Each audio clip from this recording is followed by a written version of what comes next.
and welcome back to the Arts Monthly, your local news source for all things arts and culture. My name is Sadie Bernier, and I'll be your host tonight. Now let's get into it. People have been dancing for centuries as a way to build community, preserve culture, communicate, or express themselves. However, the lack of accessibility and prejudices about who can dance meant that for many years, our country was held back from what could truly be achieved. Jim Crow laws, segregation, and racial prejudice meant that most Black people and minorities weren't able to participate in mainstream dance culture. But in 1931, one African American dancer and choreographer was born who would change how we viewed dance forever. Although some people would critique him for not aligning with the principles of Black power, Alvin Ailey and the dance company that he created influenced the accessibility of dance and gave voice to Black culture as they became known internationally. Alvin Ailey contributed to expanding national support for the arts and for the participation of people of color in mainstream art culture. Prior to the 50s, performative dance was considered a form of movement only for white people, and many African Americans were barred from ballet schools and companies, and those that did dance had to do so in segregated companies. However, some pioneers were able to take big steps, such as dancer Arthur Mitchell, who was the first African American in the New York City Ballet. When Ailey decided to start a school of dance and a company, his goal was to make it accessible for everyone and inclusive of a variety of people, which he did by working to get scholarship funding for dancers and advertising the school to a wider community. Ailey wanted to shift the previous segregation and exclusivity of the dance to include a range of perspectives, partially by increasing funding for the arts. However, it wasn't until after his death that there was finally more federal support. Local expenditures on the arts and legislative appropriations to art agencies increased a lot in the 1990s, as this graph shows. This is especially relevant now, as the Trump administration is trying to reduce federal funding for the arts through limiting funding streams and proposing to cut the National Endowment for the Arts and the National Endowment for the Humanities in the 2026 budget. Now, more than ever, we need to be educated about the importance of art and dance and their history.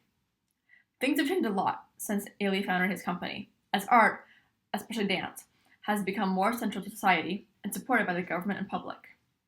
Next, the pieces performed by Ailey and his company articulated the African American experience, giving voice to Black perspectives and defining a cultural identity.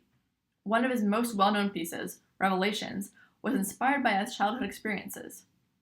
An article by the Kennedy Center explained how he incorporated traditional African American music to tell a story of faith and hope. Throughout this piece, Ailey defines the African American experience as one of the joys of community and faith. A documentary came out in 2021 titled Ailey, and director Jamila Wignot further emphasized in an interview how his piece communicated that Black life was not solely the harsh realities of the Jim Crow South. Revelations was so impactful that the Senate even passed a resolution in 2011 on the 50th anniversary of the piece to honor it and Ailey's contributions to society. In addition, Revelations and other pieces by Alvin Ailey served as a form of protest against the racial prejudice and oppression faced by African Americans. He was not the first to use dance as a form of protest, though, as choreographer Pearl Primus's piece Strange Fruit similarly provided commentary on racial tensions and lynchings. While dance has been used to tell stories and rebel for centuries, Ailey brought it into the spotlight of mainstream U.S. culture and shifted cultural ideas about the place that African Americans have in dance. However, not everyone agreed with Alvin's commitment to inclusivity, as they felt that he should have prioritized only the viewpoints of African Americans. The Black Power movement was founded on the ideas of Black nationalism and self-reliance, foregoing integration for independence. As a result, supporters of the Black Power movement advocated a distinct African American cultural identity and didn't promote interaction with other racial communities. In one speech, Alvin Ailey explained the critique that he received. Of course, I've been accused of everything.